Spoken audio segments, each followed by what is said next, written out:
আমরা ন্যাচারালি কি জানি যে ঐকিক নিয়মে যদি কোনো রাশি বেড়ে যায় তার সাথে সম্পর্কযুক্ত আরেকটা রাশি হয় বাড়বে নাহলে কমবে। আবার আমরা এটাও পাই যে একে ফিরে আসতে হবে, একে ফিরে আসলে অন্য রাশিটা যদি বেড়ে যায় তাহলে গুণ করি, আর যদি অন্য রাশিটা কমে যায় তাহলে ভাগ করি। কত দিয়ে ভাগ করি কত দিয়ে গুণ করি সেটা কোনো একটা রাশি যেটা একে আসছে সেটা কত থেকে একে আসছে তাই দিয়ে ভাগ অথবা গুণ। আবার এক থেকে কতই যাচ্ছে, যে সংখ্যাটায় যাবে সেটা দিয়ে হয় ভাগ না হলে গুণ। কিন্তু আমরা এর মধ্যেও এমন কিছু সমস্যা পাই যে সমস্যাগুলির সমাধান করতে গিয়ে আমাদের অঙ্কে ভুল হওয়ার সম্ভাবনা প্রবল থাকে এবং আমরা বুঝতেই পারি না যে কি করব, কোথা থেকে শুরু করব এবং কোন জায়গাটাকে যদি অঙ্কের মধ্যে দেখি ভালো করে তাহলে পুরো সমস্যার সমাধানটা আমরা করতে পারবো। তো সেই ধরনের সমস্যা যদি আমাদের সামনে আসে আমরা তখন কিভাবে তার সমাধান করব। একটি সমস্যার কথা বলি যে একটা ক্যাম্পে 50 জন আছে, আর ওই ক্যাম্পে কিছু খাবার রাখা আছে। ওই 50 জনের 50 দিন চলবে, তার মধ্যে 20 দিন অতিবাহিত হয়ে গেল। আবার ক্যাম্পে কিছু লোক আসলো, কেমন 10 জন লোক আসলো। এবার এই 10 জন আসার জন্য তাদের যে বাকি খাবার রয়েছে ওই বাকি খাবারে কতদিন চলবে। তাহলে এই জায়গায় কিন্তু একটা জটিলতার সৃষ্টি হচ্ছে যে আমি কতদিন চলে গেল, কতদিন আরো চলবে খাবারে, তারপরে কতজন আসলো, আসার পরে ওই খাবারটাতে কি হবে। এই যে এই বিষয়গুলোকে যদি ঠিক ঠিকভাবে বুঝে নেওয়া যায় উদাহরণের সাহায্যে, আমাদের এক্সারসাইজের অঙ্ক যদি এইরকম পাই তাহলে এর সমাধানটা যদি করে রাখি তাহলে পরীক্ষার হলে এই ধরনের সমস্যা যদি আমাদের সামনে আসে আমরা কিন্তু সঠিক উত্তরটাই করে আসতে পারবো। কখনো কখনো আয় ব্যয়ের উপর ভিত্তি করে আমরা ঐকিক নিয়মের সমস্যা পেয়ে থাকি। যেমন কোনো একজন ব্যক্তি এক মাসে এই টাকা আয় করলো, পরের মাসে আরেকটা টাকা আয় করলো, তারপরের মাসে আরেকটা টাকা আয় করলো, এইভাবে সে আয় করতে থাকলো 6 মাস। এবার এই 6 মাস আয় করার পরে সে প্রতি মাসে গড়ে একটা অ্যামাউন্টে খরচ করলো। এই খরচ করার পরে তার যে সঞ্চয় হলো, খরচের পরিমাণটা যদি আয়ের তুলনায় কম হয় তাহলে সঞ্চয় হবে, আর যদি বেশি হয় তাহলে ঋণগ্রস্ত হয়ে পড়বে। তাহলে এবার সঞ্চয় যদি তার হয়ে থাকে তাহলে বাৎসরিক সঞ্চয় আমরা কিভাবে নির্ণয় করব, বা সে যদি ঋণগ্রস্ত হয়ে পড়ে তাহলে তার পরবর্তী মাসগুলোতে তাকে কত করে খরচ করতে হবে তার আয়ের তুলনায়, তাহলে সে এই কয় মাসে টাকা শোধ করতে পারবে। এই যে জটিলতা, এই জটিলতার কথাগুলোকে মাথায় রাখতে হবে। এই জটিল সমস্যাগুলির সমাধান করব আমরা কিভাবে পরীক্ষার হলে, যদি আমাদের এসে যায় আনকমন ভাবে। তো এই ক্ষেত্রে তোমরা একটা কথা মাথায় রাখবে, অঙ্কটাকে দুবার তিনবার চারবার পড়বে। যত বেশিবার অঙ্কটা পড়বে দেখবে ওই সমস্যাটা কতটা জটিল থেকে কতটা সরল রূপে তোমার কাছে আস্তে আস্তে ক্লিয়ার হতে থাকে। যত ক্লিয়ার হবে তখন তুমি একটা সময় পরে বুঝতে পারবে যে আমি এইখান থেকে শুরু করলে আমি উত্তরে পৌঁছাতে পারবো সহজে। আর এইটা শুধুমাত্র পরীক্ষার হলে আসলে সহজেই করা যায় তা নয়, এর জন্য বাড়িতে আগে থেকে অনুশীলন করতে হয়। টাইপটা, অঙ্কের যে টাইপটা সেটা যদি তোমার আগে থেকে পরিচিত থাকে তাহলে তুমি পরীক্ষার হলে ওই ধরনের অপরিচিত অঙ্ককেও ওই টাইপের মধ্যে ফেলে তুমি সমাধান করতে পারবে। তাহলে আজকে আমরা দেখে নেব যে এই টাইপের সমস্যা কি হতে পারে।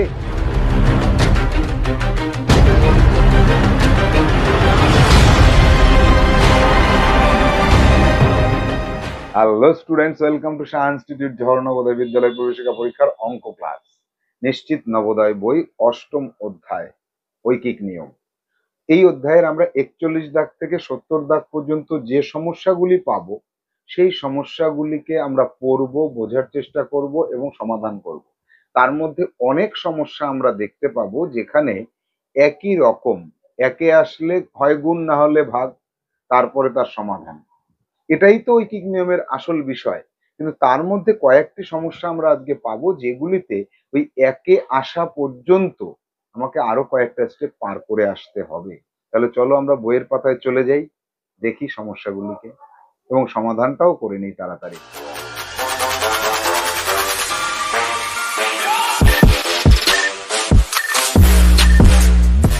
জেএনভিএসটি ম্যাথ ক্লাস নিশ্চিত নবোদয় বই থেকে সমাধান। অষ্টম অধ্যায়ে ঐকিক নিয়মের যে অঙ্কগুলি রয়েছে সেখানে আমরা আগের ক্লাসে 21 থেকে 40 দাগ পর্যন্ত সমস্যার সমাধান করেছি, সেজন্য আজকে আমরা করব 41 দাগ থেকে 70 দাগ পর্যন্ত সমস্যার সমাধান। তো আজকে আমাদের ক্লাস নম্বর 36, আমরা আগের ক্লাস করেছিলাম 35। তো ঐকিক নিয়মে সমস্যার সমাধান করার জন্য অতি সংক্ষিপ্তভাবে উত্তরে পৌঁছানোর কৌশল আমাদের শিখতে হবে। অতি সংক্ষিপ্ত বলতে এখন লিখে করা, পরে লেখাটাকে বাদ দিয়ে সংক্ষিপ্ত করা। তো দেখো, আমরা সরাসরি প্রশ্নে চলে যাব। 41 দাগের সমস্যায় কি পাচ্ছি দেখো। 2 কেজি শুকনো লঙ্কার দাম 360 টাকা যদি হয়, তাহলে 36 টাকায় কত গ্রাম শুকনো লঙ্কা পাওয়া যায় বা যাবে। তো এখানে একটা বিষয় লক্ষ্য রাখতে হবে, এখানে আছে 2 কেজি আর এখানে আছে কত গ্রাম। তো আমাদের দুটো একককে একই এককে পরিণত করতে হবে, হয় গ্রাম না হলে কেজি। তো এবার আমরা কেজিকে গ্রামে প্রকাশ করলে আমাদের এই অঙ্কটা করতে সুবিধা হবে। তো 2 কেজি সমান সমান কত? 2 কেজি সমান সমান 2 গুণ 1000 গ্রাম। কেজি থেকে গ্রামে গেলে 1000 দিয়ে গুণ করতে হয়, অর্থাৎ 2000 গ্রাম। এটা আমরা নির্ণয় করে রাখলাম। তাহলে এবার গ্রাম যেটা, সেটা ডান পাশে যাবে, কারণ গ্রামটাকে আমাকে নির্ণয় করতে বলেছে। তাহলে সেটাকে আমি কোন পাশে লিখবো? ডান পাশে লিখবো। এটা মনে রাখতে হবে আমাকে, এটা কিন্তু তোমার সমাধান করার সময় দরকার নেই। তো এবার আমরা চলে আসি, এটা মনে আছে আমাদের, এটা মনে রেখে আমরা যাব আমাদের সমাধান। সমাধানটা শুরু করলাম এখান থেকে শুরু করলাম যে 360 টাকায় পাওয়া যাচ্ছে 2000 গ্রাম শুকনো লঙ্কা। এবার 360 টাকায় যেটুকু পাবো, 1 টাকায় তার থেকে কম পাবো না বেশি পাবো? এখান থেকে এখানে আসলে আমরা বুঝতে পারছি কম পাবো। এই কম পাওয়ার জন্য এই উপরের এই সংখ্যাটা দিয়ে এটাকে ভাগ করে দেব, দিয়ে যা হবে তত গ্রাম। এবার 1 টাকায় যা পাবো, 36 টাকায় আবার তার থেকে বেশি পাবো। এই যে বেশি কম যেটা লিখছে, এগুলো তোমাকে লিখতে হবে না, কিন্তু এখন সিডাব্লিউ তে লিখবে, ফ্রেশ খাতাতে লিখবে না। এবার 1 টাকায় যেটুকু পেতাম, এই যে যেটুকু পেতাম 2000/360, তার সঙ্গে 36 গুণ করে দেব, কারণ 1 টাকার তুলনায় 36 গুণ বেশি পাবো। এবার এখানে কি করব, আমি এই শূন্য আর এই শূন্যটা কাটবো, 36 আর 36 কাটবো, 200 গ্রাম পড়ে থাকলো। উত্তরে পৌঁছে গেছি। তাহলে 36 টাকায় আমি 200 গ্রাম শুকনো লঙ্কা পাবো বা পাওয়া যাবে বা যায়। এখানে পাওয়া যাবে কথাটা লিখতে হবে, কারণ প্রশ্নে বলেছিল যাবে, এই যাবে লেখা ছিল, তার জন্য আমরা এখানেও যাবে লিখলাম। যাব পরবর্তী সমস্যা 42 দাগে, অঙ্কটাকে পড়ব। 36 কেজি বিস্কুট দিয়ে 120টি দানাদার তৈরি হলে 40টি দানাদারের জন্য কত কেজি বিস্কুট দরকার? তাহলে কত কেজি বিস্কুট দরকার এটা বের করতে বলেছে, এটাকে লিখবো ডান পাশে। তাহলে সমাধানে চলে আসলাম আমরা, যে 120টি, এই 120টি দানাদার প্রস্তুত করতে বা তৈরি করতে, তুমি প্রস্তুত বা তৈরি যে কোনো একটা লেখো, প্রস্তুত করতে কি দরকার হয়? প্রস্তুত করতে বিস্কুট দরকার হয় কত কেজি? 36 কেজি বিস্কুট দরকার হয়। 36 কেজি বিস্কুট দরকার, এটা লিখলাম। এরপরে কি করব, একটি দানাদারের জন্য কম না বেশি বিস্কুট দরকার? 120টিতে যা দরকার, একটিতে তার থেকে কম দরকার। তাহলে কি করব, 36 কেজি বাই 120, এত কেজি দরকার হবে বিস্কুট দরকার। এবার এই একটা দানাদারে যা লাগবে, 40টা দানাদারে কি হবে, তার তুলনায় বেশি লাগবে। কত বেশি? 40 গুণ। তাহলে এই 36/120 ইন্টু 40 কেজি দরকার হবে। এবার আমরা এটাকে কাটবো, এই দিয়ে কাটলাম। এবার 12 দিয়ে কি করব, এই 4 দিয়ে 12কে 3 4 12, আবার এই 3 দিয়ে 3×12 = 36 হলো। তাহলে আমরা কি পাচ্ছি, উপরে পাচ্ছি 12, তাহলে 12 কেজি। আমি উত্তরে যখন লিখবো কি লিখবো, 40টি দানাদারের জন্য কত কেজি বিস্কুট দরকার, তাহলে আমাকে পুরো কথাটা লিখতে হবে। 40টি দানাদারের জন্য 12 কেজি 12 কেজি বিস্কুট দরকার, এই এটা আমাকে লিখতে হবে।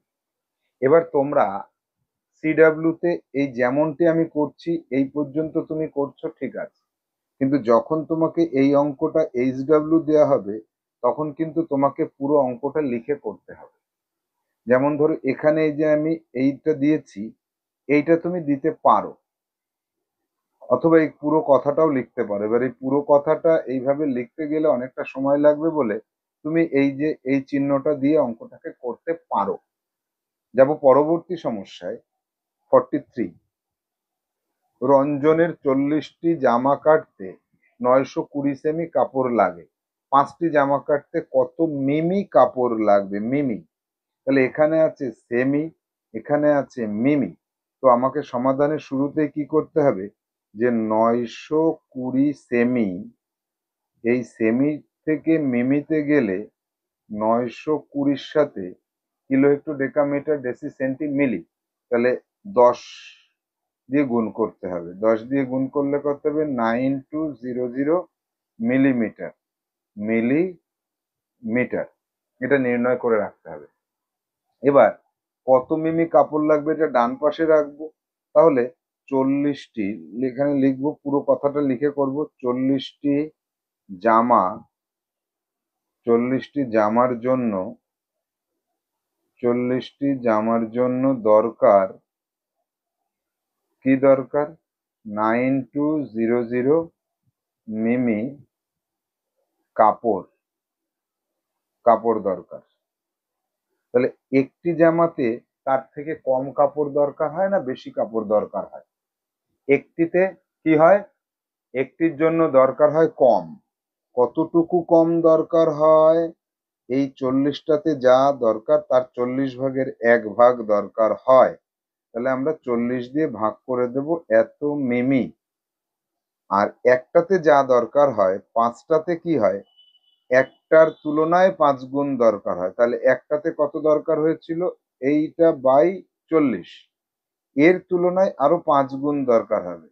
এবার আমরা এটাকে কাটবো, 5 দিয়ে এটাকে কাটলে 5×8 = 40, 8 দিয়ে যদি কাটি তাহলে কত হয়, 8 দিয়ে এটাকে কাটবো, 8 × 8 1 12, 8 × 8 4 40, 5×8 = 40, 0 সমান সমান কত হলো, 1150 মিমি। তাহলে এবার উত্তরটা তোমাকে লিখতে হবে, আর এই কাটাকাটিটা ঠিক হয়েছে কিনা, সঠিক কিনা, সেটা তোমাকে বিচার করতে হবে। নিজের মন থেকে বিচার করে আমাকে জানাবে। 5টি কাপড়ের জন্য উত্তরে কি লিখবো, 5টি কাপড়ের, 5টি জামা কাটতে 1150 মিমি কাপড় লাগবে।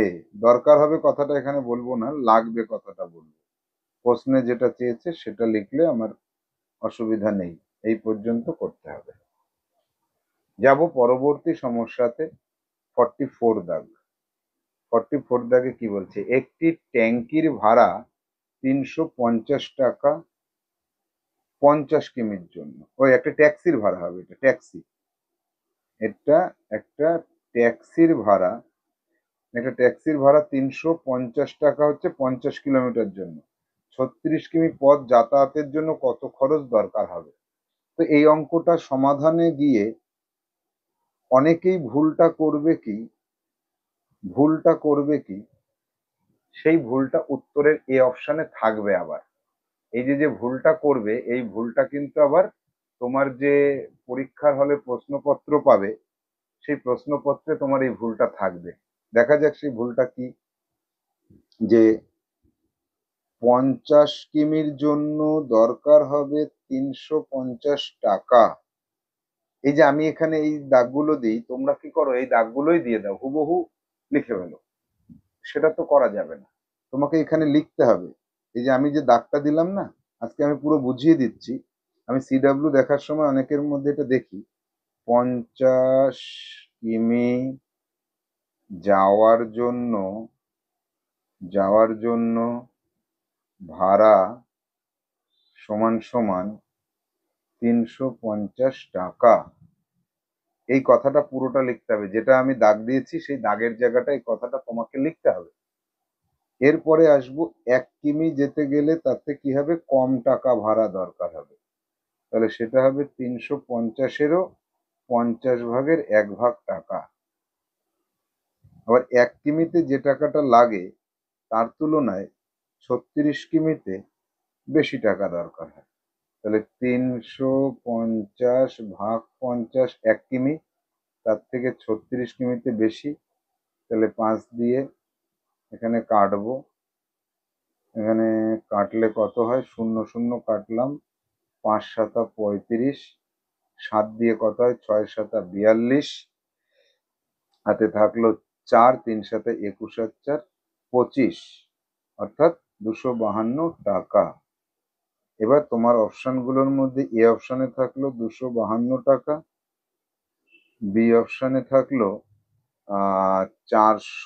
504 টাকা, সি অপশনে কিছু একটা থাকলো, ডি অপশনে কিছু একটা থাকলো।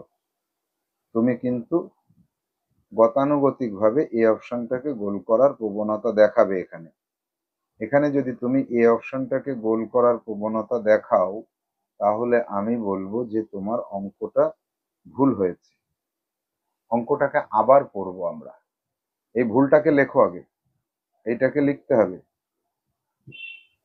সঠিকটার আগে ভুলটাকে লেখো খাতাতে। তাহলে একটি ট্যাক্সির ভাড়া 350 টাকা 50 কিলোমিটারের জন্য। 36 কিমির পথ যাতায়াতের জন্য, এই যাতায়াত, এই জায়গাটা একটু লক্ষ্য করো। এই যে যাতায়াত, এই কথাটার জন্য কি বোঝাচ্ছে, 36 কিলোমিটার যাব এখান থেকে, এই 36 কিলোমিটার গেলাম, আবার যাওয়া আসা, যাতায়াত মানে যাওয়া আসা, আবার 36, এই 36 আর এই 36, অর্থাৎ 36 যোগ 36 সমান সমান 72, এইটা দরকার হবে। তাহলে 72 কিলোমিটার যদি তুমি না করো তাহলে তো তোমার উত্তর হবে না। তাহলে তোমাকে এইখানে কি করতে হবে, এই জায়গাটাতে 36-এর পরিবর্তে এখানে তোমাকে 72 লিখতে হবে, এখানেও 36-এর পরিবর্তে তোমাকে 72 লিখতে হবে। আর 72 যদি লেখো 7 দুগুণী, এখানে কি হয়ে যাবে তখন, 72 লিখলে তোমার এই জায়গাটা, এই উত্তরটা আসবে না, 7-এর সাথে 72 গুণ হবে। 7 দুগুণী 14, 4 হাতে 1, 7 7 49 আর 1 50, 504 টাকা। বি অপশনটা কিন্তু তোমার তখন সঠিক উত্তর হবে। তো এই যে ভুলটা, এই ভুলটা তোমার যেন না হয়, তুমি প্রশ্নটাকে পড়ার সময় সতর্কতার সাথে এই জায়গাটা লক্ষ্য করো। এই জায়গাটা যাতায়াত বলেছে, যাতায়াত, এই জায়গাটা লক্ষ্য করো, কি বলছে, যাতায়াতের কথা বলেছে। ভুলাবে না তো কোনোদিনও। যাব পরবর্তী সমস্যা, 45 দাগে। একটি ট্রেনের প্রতিটি কামরায় 8টি করে চাকা আছে। তাহলে এখানে কয়টি করে চাকা আছে, 8টি করে। এমন 9 বগি হচ্ছে 9টি, ট্রেনের চাকাগুলির ওজন এত কেজি, 12 বগির ট্রেনের চাকাগুলির ওজন কত। তাহলে দেখো এখানে তুমি 2 রকম ভাবে অঙ্কটা করতে পারো। দেখো প্রতিটা বগিতে 8টি করে, এই জায়গাটা বুঝে নাও অঙ্ক শুরু করার আগে, 8টি করে চাকা আছে। তাহলে 8টা করে চাকার ক্ষেত্রে প্রতিটা বগিতে চাকা কিন্তু একই থাকবে। এইরকম 9টা বগিতে চাকার সংখ্যা কত, 8 গুণ 9টি সমান সমান 72টি। আবার এই 12টা বগিতে কি হবে, 8 × 12, 8 × 12, 8 × 12 যদি করো, 8 × 12 96, 96টি।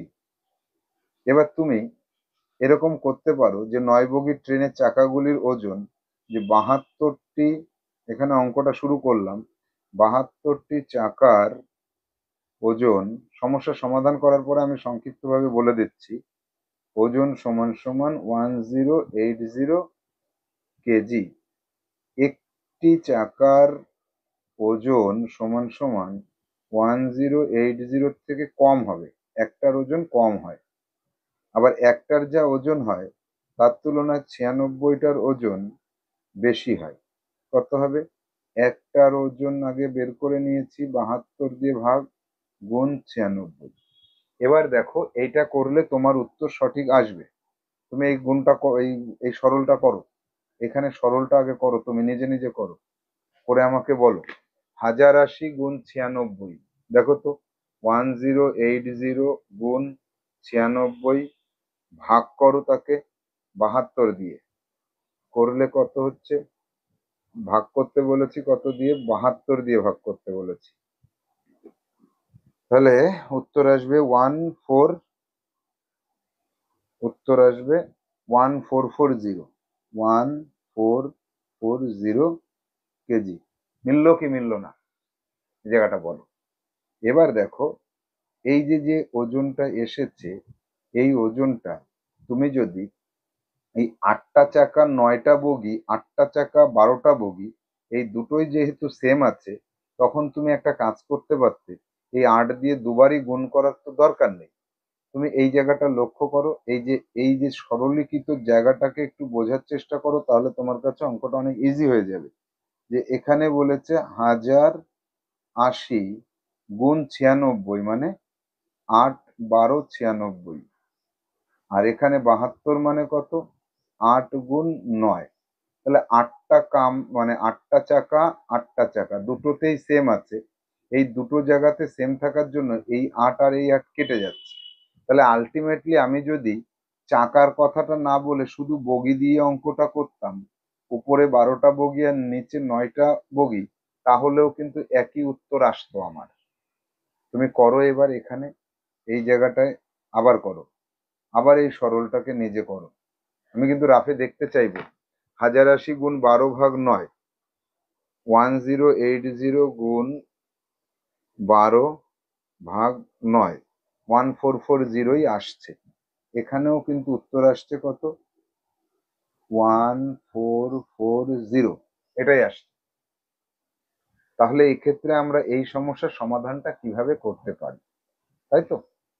এই সলিউশনটা তুমি করে নাও, এটাকে করো আগে, এটা করো, এটা করলে 100% সঠিক হলো, আমি বলে দিলাম তোমাকে। এবার আসবো একটু অ্যাডভান্স লেভেলের অঙ্ক, যেখানে স্টুডেন্ট এই অঙ্কটা করলে যে তোমার ভুল হলো তাই নয়, তুমি এই অঙ্কটা করতেই পারো। একটু অ্যাডভান্স লেভেলে চিন্তা ভাবনা করি, যে 8টা করে চাকাই যখন আছে, তাহলে একটা কাজ করি, যে 9টি বগি, 9টি বগির 9টি বগির চাকার ওজন সমান সমান 1080 কেজি। একটা বগির চাকার ওজন কত, একটা বগির ক্ষেত্রে চাকার ওজন হয়ে যাবে 1080, 9 ভাগের 1 ভাগ যা হয় তত কেজি। আবার একটার যা ওজন হবে 12টার ক্ষেত্রে, একটার যা ওজন তার 12 গুণ, একটার ওজন কত, 1080 ভাগ 9, এটা হচ্ছে একটার ওজন, গুণ 12। তাহলে এবার এটাকে সরলীকৃত রূপে যাই, 3×3 = 9, 3×4 = 12, এখানে 3 দিয়ে কাটি, 3×3 = 9, 1, 18, 3×6 = 18। তাহলে এখানে কত হচ্ছে, 4×6 = 24, হাতে থাকলো 2, 3×4 = 12 আর 2 = 14, এত কেজি। তাহলে আমার আগের উত্তরের সাথে এটা মিলেছে। এবার আমি সঠিক উত্তরে পৌঁছাবো। 12 বগির ট্রেনের লিখবো, 12 বগির, সঠিক উত্তরটা লিখে নাও, 12 বগির ট্রেনের চাকা গুলির ওজন সমান সমান 1440 কেজি, এটা লিখে নিতে হবে। যাব পরবর্তী সমস্যা। এই সমস্যাটা আশা করি তোমরা সবাই বুঝতে পেরেছো। এটা করলে ওটা যেমন 100% ঠিক ছিল, এটা করলেও 100% সঠিক হবে। পরবর্তী সমস্যাটা দেখে নিই। 46 দাগে কি বলছে, একটি ফ্যানের ব্লেড 36 সেকেন্ডে 72 বার ঘুরে 3 মিনিটে কতবার ঘুরবে? তাহলে এখানে সেকেন্ড আছে আর মিনিট আছে, তাহলে আমাকে কি করতে হবে, 3 মিনিট সমান সমান 60 সেকেন্ডে 1 মিনিট সমান সমান 180 সেকেন্ড, এই কথাটা তোমাকে নির্ণয় করে রাখতে হবে। তাহলে 36 সেকেন্ডে 72 বার ঘুরে 3 মিনিটে কতবার ঘুরবে, সমাধানে চলে আসা যাক। যে 36 সেকেন্ডে ঘোরে, লিখে নাও, 36 সেকেন্ডে ঘোরে 72 বার, তাহলে 1 সেকেন্ডে কি হবে, সুতরাং অনেকে আমাকে জিজ্ঞেস করছে স্যার এখানে সুতরাং দেওয়া যায়? হ্যাঁ, সুতরাং দেওয়া যায়।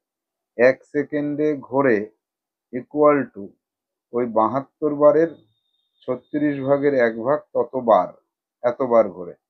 আবার 1 সেকেন্ডে যা ঘুরবে 180 সেকেন্ডে কি করবে, 1 সেকেন্ডে যে কয়বার ঘুরছে এর তুলনায় 180 গুণ ততবার ঘুরবে।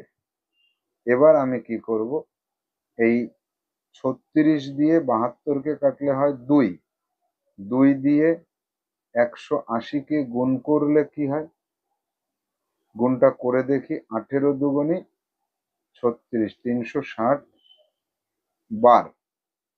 উত্তর লিখব। উত্তর লেখার জন্য 3 মিনিটে কতবার ঘুরবে, তাহলে উত্তরে চলে আসি। 3 মিনিটে 360 বার ঘুরবে, এই কথাটা লিখতে হবে। 3 মিনিটে 360 বার ঘুরবে। দেখ, পরের অঙ্কে যাই। ঘড়িতে 7টি ঘন্টা বাজতে সময় লাগে 9 সেকেন্ড, তবে 12টি ঘন্টা বাজতে কত সময় দরকার? Very very very very important. অঙ্কটাতে আমি অনেকটা সময় নেব আজকে সমাধান করার জন্য, সম্পূর্ণ বুঝে নিতে হবে। পরীক্ষার হলে এই সমস্যা আসলে যদি এখন তুমি সঠিকভাবে না বোঝো, তাহলে 99% সম্ভাবনা থাকবে, তোমার ক্ষেত্রে সম্ভাবনা থাকবে ভুল করে আসবে তুমি পরীক্ষার হলে। আর সেই ভুল অঙ্কটাই আমি করব, এখন তুমি খাতায় লিখে নেবে। ভুল অঙ্কটাকে আগে দেখো, ভুল সমাধানটা আগে শেখো। ভুলটা না শিখলে কোনোদিন সঠিকটা শেখা যাবে না। 7টি ঘন্টা বাজতে 7টি ঘন্টা বাজতে সময় দরকার কত? 7টি ঘন্টা বাজতে সময় দরকার 9 সেকেন্ড। 1টি ঘন্টা বাজতে সময় দরকার হবে কতটা? 9/7 সেকেন্ড। আর 12টি ঘন্টা বাজতে সময় দরকার হবে 9/7 এর 12 গুণ, এত সেকেন্ড। গুণটা করো, 9 গুণ 12 ভাগ 7 করো, তাড়াতাড়ি তাড়াতাড়ি। 9 গুণ 12 ভাগ 7, 15.42, 15.428 সেকেন্ড।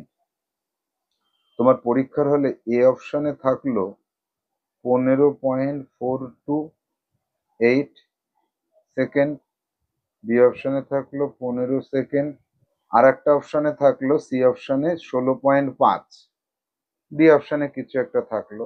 তো তুমি এইটা যখন সমাধান করে পেয়ে গেছো, তুমি কিন্তু এইটাতে সমাধান করে উত্তর করবে। আরো একটা কন্ডিশন তোমার পরীক্ষার হলে আসতে পারে, সেটা হচ্ছে এই যে যে সমাধান যেটা তুমি করেছো, এইটা কোনো অপশনেই থাকলো না, 14 সেকেন্ড বা কিছু একটা থাকলো, তাহলে তুমি কি করবে?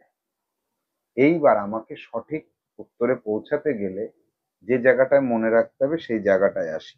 এটা সম্পূর্ণ লিখেছো সবাই আশা করি। এবার যাই, আমাদের বোঝার জায়গাটা আগে যাই, সমাধান পরে। আগে বুঝতে হবে। দেখো, কোনো একটা ঘড়িতে 7টি ঘন্টা বাজবে, তাহলে প্রথম ঘন্টাটা বাজলো, এই প্রথম ঘন্টা বেজে ওঠার জন্য কিন্তু কোনো সময়ের প্রয়োজন হলো না। প্রথম ঘন্টা বাজার পরে দ্বিতীয়বার যখন ঘন্টাটা বাজলো, এই যে প্রথম ঘন্টা আর দ্বিতীয় ঘন্টার মিডিলে দেখো একটা সময়ের গ্যাপ থাকলো, সময়ের অবকাশ মানে গ্যাপ। এই বাজার পরে এত সেকেন্ড পরে গিয়ে পরেরটা বেজেছে, আবার ঠিক তত সেকেন্ড পরে গিয়ে পরের ঘন্টাটা বাজবে, এই পরের ঘন্টাটা বাজবে আবার অত সেকেন্ড পরে, আবার পরের ঘন্টাটা বাজবে অত সেকেন্ড পরে গিয়ে। এবার আমরা এই যে একটা সেকেন্ড বাদে বাদে ঘন্টা বাজতে গেলে যে সময়টা আমরা দেখি বা গুনি, সেক্ষেত্রে কি হয় লক্ষ্য করো। 1 নম্বর ঘন্টা বাজলো, 2 নম্বর ঘন্টা বাজলো, 3 নম্বর বাজলো, 4 নম্বর ঘন্টা বাজলো। এই 4টে ঘন্টা বাজার জন্য সময় লেগেছে কতক্ষণ কতক্ষণ করে। এখানে ধরো 1 সেকেন্ড সময় লেগেছে, এখানে 1 সেকেন্ড সময় লেগেছে, এখানে 1 সেকেন্ড। তাহলে কতবার তোমাকে সময়টা নিতে হচ্ছে? একবার, দুইবার, তিনবার। কয়টা ঘন্টা বেজেছে? 4টে ঘন্টা বেজেছে, 4টে ঘন্টাতে সময় লেগেছে 3বার। আবার আর একটা ঘন্টা যদি বাজাতে হয়, তাহলে এই ঘন্টাটা বাজালাম, এই ঘন্টাটা বাজানোর জন্য আরো একবার 1 সেকেন্ড সময় লাগবে। অর্থাৎ আমি যদি 5বার 5টা ঘন্টা বাজাই, তাহলে আমার সময় লাগবে 4বার। আর এই যে মাঝখানে যে গ্যাপ, একটা ঘন্টা বাজার পরে আর একটা ঘন্টা বাজার যে গ্যাপ, এই গ্যাপটাকে আমরা গ্যাপ হিসেবে বলতে পারি, অথবা সময়ের অবকাশ বলতে পারি। আমরা এটাকে সময়ের অবকাশ, গ্যাপ বা সময়ের অবকাশ আমরা ধরতে পারি। যেটাই তুমি বলবে, এই দুটো ভাষার মধ্যে যেটা খুশি সেটা তুমি ব্যবহার করতে পারো। মনে রাখবো কি এখানে? এখানে মনে রাখতে হবে যে কয়টা ঘন্টা বাজবে তার থেকে একবার কম সময়ের গ্যাপ লাগবে। তাহলে এবার আমি তোমাকে প্রশ্ন করছি, তুমি আমার প্রশ্নটার উত্তর দাও। প্রত্যেকে ঘড়িতে যখন 7টা ঘন্টা বাজে, যখন 7টা ঘন্টা বাজে, 7টা ঘন্টা বাজার জন্য গ্যাপ কয়টা থাকবে? সময়ের গ্যাপ সমান সমান কয়টা থাকবে? 6টা থাকবে। গ্যাপ হবে 6টা। এদিকে 12টা ঘন্টা বাজার জন্য, এখানে 12টা ঘন্টা বাজার জন্য এই গ্যাপটা কয়টা থাকবে? 11টা গ্যাপ থাকবে। এটা কিন্তু তোমাকে লিখতে হবে। লেখো, লিখে নাও, লিখে নাও। এই যে 7টা ঘন্টা বাজার জন্য 6টা গ্যাপ, 12টা ঘন্টা বাজার জন্য 11টা গ্যাপ, এখান থেকে সমাধান শুরু হবে। সমাধান শুরু হলো এখান থেকে। সমাধান এই শুরু করলাম। এর আগে যেটা করেছি এটা হচ্ছে বোঝার জন্য, এটা তোমার বোঝার জন্য আমি করেছি। এইটাকে পরীক্ষার হলে বা এইচডব্লিউ করার সময় লিখতে হবে না, কিন্তু সিডব্লিউ তে থাকবে। এটা তুমি সিডব্লিউ তে এখন টুকে নেবে, বুঝে নিতে হবে। সমাধানে এসে কি করলাম, 7টা ঘন্টা বাজার জন্য 6টা সময়ের গ্যাপ, 12টা ঘন্টা বাজার জন্য 11টা সময়ের গ্যাপ। তাহলে 7টা ঘন্টা বাঁচতে যে 9 সেকেন্ড সময় লেগেছে, এই 7টা ঘন্টা বাজার জন্য যে 9 সেকেন্ড সময় লেগেছে, সেক্ষেত্রে আমরা বলতে পারি 6টা গ্যাপে, যে 6টা গ্যাপ হলো সময়ের ঢং ঢং, মাঝখানের যে গ্যাপটা, আবার ঢং ঢং, এই যে গ্যাপ, ঢং, এই যে গ্যাপ, এই গ্যাপগুলোর জন্য 6টা গ্যাপে সময় লাগে 9 সেকেন্ড। তাহলে 11টা গ্যাপে কতক্ষণ সময় লাগবে? এবার অঙ্ক মিলে যাবে। দেখো, 6টা গ্যাপে 9 সেকেন্ড। চলে আসি সমাধানে। সুতরাং আমরা বলতে পারি 6টি সময়ের গ্যাপে, 6টি সময়ের গ্যাপে, গ্যাপের জন্য দরকার সমান সমান 9 সেকেন্ড। আর একটা গ্যাপের জন্য তাহলে কি হবে, তার থেকে 6/1 সময় লাগবে। কতক্ষণ লাগবে তাহলে, ভাগ 6, এত সেকেন্ড দরকার হবে। আর 11টা গ্যাপের জন্য কি হবে, 11টা গ্যাপের জন্য 11টা গ্যাপের জন্য আমার দরকার হবে, এই 1 সেকেন্ডে যেটা লেগেছিল তার তুলনায় 11 গুণ সময় বেশি। তাহলে এবার এইটাকে করো, কাটো বা গুণ করো, ভাগ করো, যেটা করবে। এটাকে এবার নিজে করো, এখানে নিজে করে নাও, নিজে করে আমাকে জানাও কত হচ্ছে। 9 গুণ 11 ভাগ 6, 9 গুণ 11 ভাগ 6, 16.5। উত্তর আসছে 16.5 সেকেন্ড। তাহলে তুমি যে সি অপশানে পেয়েছিলে 16.5 সেকেন্ড, সেটাই কিন্তু সঠিক উত্তর ছিল। যাব উত্তরে, কি বলছে 12টা ঘন্টা বাজতে কত সময় দরকার। এবার আমি এখানে লিখব উত্তর 12টা ঘন্টা বাজতে 16.5 সেকেন্ড সময় দরকার। এই পর্যন্ত করতে পারলে তবেই তোমার সমাধান সঠিক হলো। দেখে নাও ভালো করে, এই পর্যন্ত তোমাকে আসতে হবে।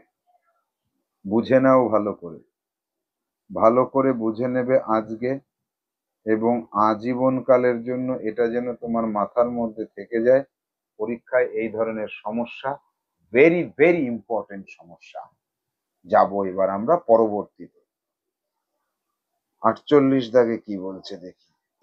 1 কিমি অন্তর একটি করে খুঁটি পোতা আছে। 25 কিমিতে খুঁটি পুঁততে 520 টাকা দরকার। 35 কিমিতে কত? আগের অঙ্কের মতো বুঝে নেই আগে। এখানে আর ভুল অঙ্কটা করছি না, সঠিকটাই করব আজকে। এখানে আমরা সঠিক সমাধানেই যাব, তার আগে বুঝে নিই। এই 1 কিমি অন্তর একটি করে খুঁটি পোতা আছে, তাহলে এখানে একটা খুঁটি পোতা আছে, এখানে একটা খুঁটি পোতা আছে, এই একটা আছে, এই একটা আছে, এই পর্যন্ত ধরো। 1 কিমি, 2 কিমি, 3 কিমি। খুঁটি কটা আছে? খুঁটি আছে একটা, দুটো, তিনটে, চারটে। তাহলে 3 কিমিতে খুঁটি দরকার হয় 4টি। এবার আর একটা কাজ করি, আর 1 কিমি বাড়িয়ে দিই, 5টা খুঁটি হলো 4 কিমি হলো। 4 কিমি দূরত্বের জন্য খুঁটি লাগছে কয়টা? 5টি। এবার কাজ করে আরেকটু বাড়িয়ে দিই, এই একটা, এই একটা, এই একটা, এই একটা। তাহলে 5টি খুঁটি, 6টি খুঁটি, 7টি খুঁটি, 8টি খুঁটি, 9টি খুঁটি। কত কিলোমিটার পথ? 5 কিলোমিটার, 6 কিলোমিটার, 7 কিলোমিটার, 8 কিলোমিটার। তাহলে 8 কিমিতে খুঁটি কয়টা? 9টা। তাহলে একটা জিনিস লক্ষ্য করো, এখানে লক্ষ্য করবে, কি লক্ষ্য করবে? কিলোমিটার আর খুঁটি, এর মধ্যে কিলোমিটার থেকে খুঁটি একটি বেশি খুঁটি দরকার হচ্ছে। কেন? 1 কিলোমিটারের শুরুতে একটা খুঁটি, এই আমার এখান থেকে এই পর্যন্ত যেতে হবে, তারপরে আর একটা খুঁটি পাবো। প্রথম খুঁটিটাকে 0 কিলোমিটারে রয়েছে, তাহলে এই একটা প্রথম খুঁটিটা বেশি থাকে। এই পর্যন্ত যে বুঝে নিলে, এইটাকে তুমি লিখে নাও এবং বুঝে নাও। এইটা হচ্ছে তুমি লিখে নাও, লিখে নাও এবং বুঝে নাও। এই দুটো জিনিস লিখে এবং বুঝে নাও, লিখে নিতে হবে, বুঝে নিতে হবে। তাহলে আমরা এই জায়গায় কি পাবো? লিখে বুঝে নেওয়ার পরে এবার যাব সঠিক সমাধানে। এর নিচে চলে যাই সমাধানে। 25 কিলোমিটার আর 35 কিলোমিটার, তাই তো? তাহলে এখানে আমরা সমাধানে আসি এবার। সমাধান 25 কিমি, 25 কিমি পথে খুঁটি আছে কয়টা? 25 কিমি পথে খুঁটি আছে সমান সমান 25 যোগ 1 সমান সমান 26টি। আর 35 কিমি পথে খুঁটি আছে সমান সমান 35+1 সমান সমান 36টি। তাহলে তোমার যে খরচের কথা বলছে না এখানে, এই যে খুঁটি পুঁততে খরচ 520 টাকা, এই 520 টাকাটা কি হচ্ছে এখানে দেখো, এই যে 26টি খুঁটি তুমি বলেছো না, সুতরাং বলতে পারছি আমরা এই যে 26টি খুঁটি, এই 26টি খুঁটির জন্য খরচ হয়েছে, এটা জন্য খরচ, এর মধ্যে সবকিছু মেলানো আছে। যে পুঁতে দিয়েছে, জন খরচা, খুঁটি কেনা, খুঁটি গাড়িতে করে নিয়ে যাওয়া, সবকিছু খরচ সমান সমান 520 টাকা। এই এবার 26টি খুঁটিতে যা টাকা খরচ হয়, একটি খুঁটির জন্য কি হয়, তার থেকে 26 ভাগের 1 ভাগ টাকা দরকার হয়। 520-র তুলনায় 26 ভাগের 1 ভাগ টাকার দরকার হয়। আবার একটা খুঁটিতে যে টাকা দরকার হয়, 36টা খুঁটিতে কি হয়, এই একটা খুঁটির যা খরচ 520/26, তার তুলনায় 36 গুণ বেশি টাকা খরচ হয়। এবার আমরা এটাকে কাটবো, 26 কে একবারেই কেটে দিই, 26-এর নামটা আমরা জানি, 30 পর্যন্ত নামটা তোমাদের মুখস্থ আছে। তাহলে এখানে 26 দুগুণই এইটা হয়, 52 হয়, শূন্যটা বসে গেল। তাহলে 36 দুগুণই 72, একটা শূন্য বসে গেল, এত টাকা। প্রশ্নে চলে আসো যে 35 কিমিতে কত খরচ। তাহলে আমি প্রশ্ন অনুযায়ী উত্তর লিখব। সুতরাং 35 কিমিতে খরচ হবে, 720 টাকা। 720 টাকা খরচ হবে। এই পর্যন্ত যদি তুমি করতে পারো তাহলে তোমার সমস্যাটি সম্পূর্ণ সঠিক বলে বিবেচিত হলো। এই পর্যন্ত তোমাকে করতে হবে। যাব পরবর্তী সমস্যা 49-এ। 26টি লরিতে 9,230টি চালের বস্তা আছে। তাহলে 30টি লরিতে কতগুলি চালের বস্তা আছে? অত্যন্ত সহজ সমাধান, এটা তুমি নিজে নিজে সমাধান করবে। আমি এখন যেটা দেখিয়ে দিচ্ছি ঠিক সেইভাবে করবে না, তুমি লিখে করবে। কি করবে? এইভাবে লিখবে, 26টি লরিতে চালের বস্তা আছে 9,230টি। একটি লরিতে চালের বস্তা আছে, এরকম দাগ দাগ দিয়ে যদি করো না, তাহলে সে খাতাটা ক্যান্সেল হবে। এখানে আমি মুখে যেটা বলছি সেটা লিখতে হবে কিন্তু। তাহলে একটি লরিতে চালের বস্তা আছে 9230 ভাগ 26। আবার 30টি লরিতে কি আছে, 30টি লরিতে চালের বস্তা আছে ইকুয়াল টু একটা লরিতে যা ছিল এই যে এই 26, তার তুলনায় 30 গুণ বেশি। এখানে তোমার উত্তরটা নির্ণয় করবে, এখানে তুমি উত্তরটাকে লিখবে। রাফেই করো, এখনই করো। এই যে যেটা আমি মানে সংক্ষিপ্ত করলাম, এটা তুমি ক্লাসটা পজ করে দিয়ে এখন করো, এখনই করে নেবে, দেরি করা যাবে না। সিডব্লিউতে আমাকে দেখাতে হবে। যাব পরবর্তী সমস্যায়। 50 দাগে কি আছে, 35টি কাঁঠালে 1225টি বীজ থাকলে 45টি কাঁঠালে কটি বীজ আছে? সহজ সমাধান, একদম সহজ। কি করবে, 35টি কাঁঠালে বীজ থাকে 1225টি, একটি কাঁঠালে বীজ থাকে 1225 ভাগ 35টি, 45টি কাঁঠালে বীজ থাকে এই 1225 ভাগ 35, যেটা ছিল একটা কাঁঠালে, তার তুলনায় 45 গুণ, এতটি। কাটাকাটি করে তুমি এই উত্তরটা পাবে। আর উত্তরে তুমি কি লিখবে, যেটা বেরোবে সেটা লিখবে। এইটা ঠিক অনেকে কি করছো, এই জায়গাটাকেই আমাকে দেখাচ্ছ। যারা এই জায়গাটা দেখাবে তার খাতা ক্যান্সেল, ক্যান্সেল। এই জায়গাটা পুরো লিখে লিখে করতে হবে, এই জায়গাটা লিখে লিখে করে উত্তরটা লিখতে হবে, এই জায়গাটা নির্ণয় করতে হবে, তবেই আমি সিডব্লিউ গ্রান্ট করব। এখনই করবে, এখনই সিডব্লিউ করতে হবে, কোনো লেট করা যাবে না। যাব পরবর্তী সমস্যা 51 দাগে। 40টি গাছে 2520টি লিচু থাকলে 33টি গাছে কয়টা লিচু আছে? টোটালি সিডব্লিউ লিখে সমাধান করো। সিডব্লিউতেই করো, এইচডব্লিউ পরে দেখছি। যাব পরবর্তী সমস্যা 52 দেখ 71টি ঘরে 2059টি চেয়ার থাকলে 43টি ঘরে কয়টি আছে? সিডব্লিউ এখন লিখে করো। এটা যে না পারবে তার নবোদয় বিদ্যালয় প্রবেশিকা পরীক্ষার জন্য বসতে হবে না। আমি করে না দেওয়ার অর্থ হচ্ছে ভীষণ সহজ এবং আমি শিখিয়ে ফেলেছি অলরেডি। করো। যাব পরবর্তী সমস্যা 53 দাগে 27 কেজি সন্দেশের দাম 6021 টাকা হলে 79 কেজি সন্দেশের দাম কত? সমাধানটা নিজে করো, এখনই করো, সিডব্লিউতেই করো। 27 কেজি সন্দেশের দাম 6021, 1 কেজির দাম 2227 আর 79 কেজির দাম ইন্টু 79 এত টাকা। এইটুকু আসবে তোমার সমাধান করার জন্য। এবার তুমি তারপরে উত্তরটাও লিখে দেবে, এইখানে উত্তরটাও লিখে দেবে। যাব পরবর্তী সমস্যা 54 দাগে ভেরি ভেরি ইম্পর্টেন্ট সমস্যা।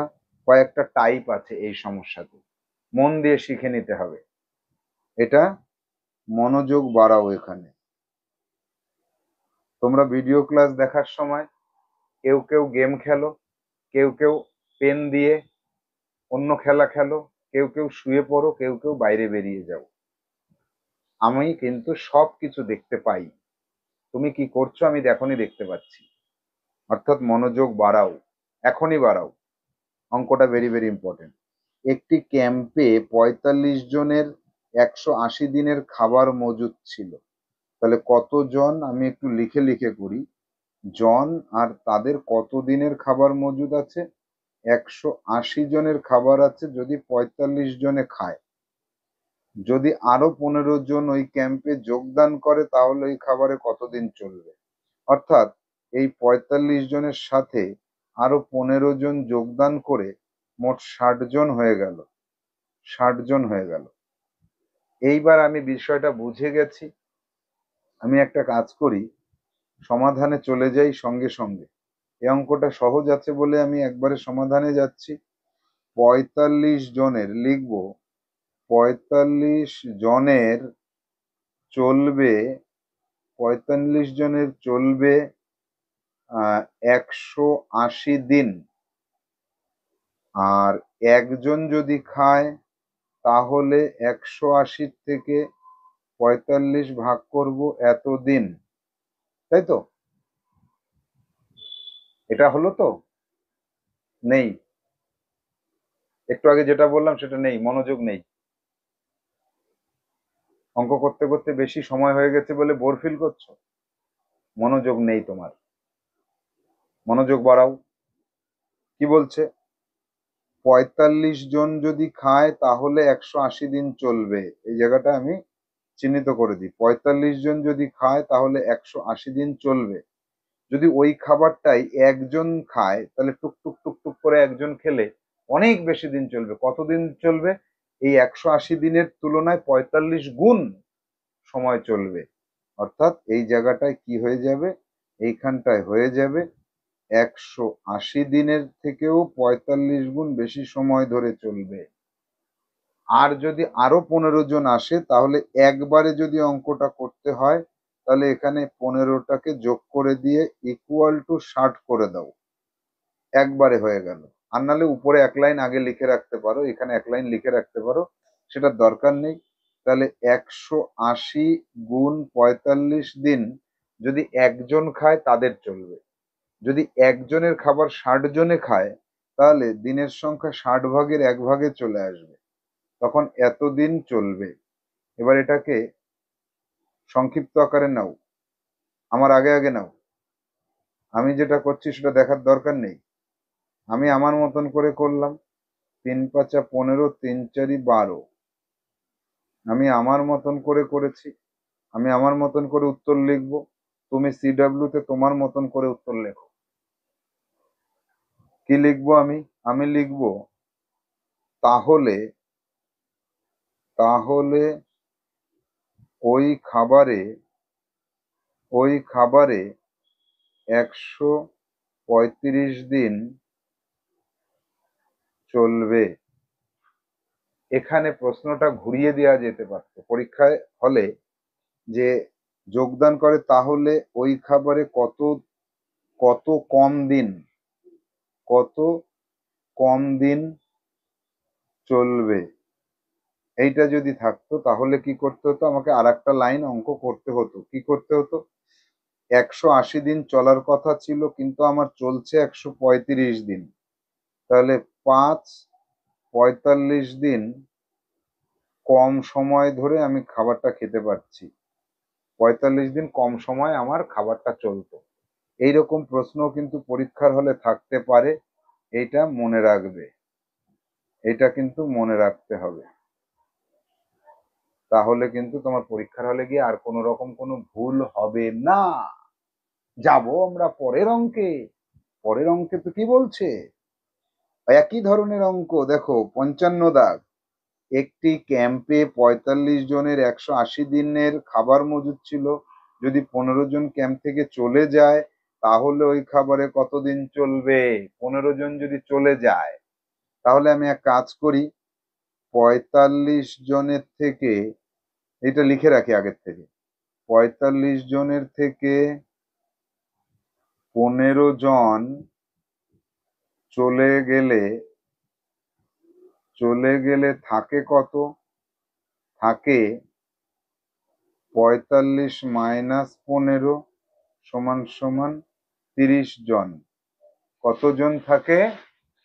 30 জন থাকে। এবার আমি সমাধানে, সুতরাং আমি বলতে পারি 45 জনের চলে 180 দিন, একজনের চলে 180 ভাগ 45 দিন, আর 30 জনের চলে, মন নেই পড়াশোনায়,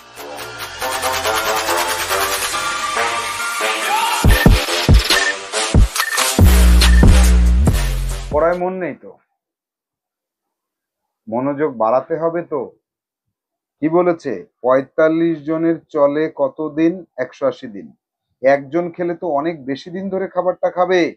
এই জায়গাটা বারবার সবার ভুল হচ্ছে কেন? এই, আর একজনের যতদিন চলবে, একজনের চলেছে এই কয়দিন, তার তুলনায় 30 জন খেলে 30 ভাগ সময় কমে যাবে। তাহলে এবার এই ক্ষেত্রে ওই জায়গাটায় যদি ভুলটা করো না তাহলে কিন্তু অঙ্কটা ভুল হয়ে যাবে।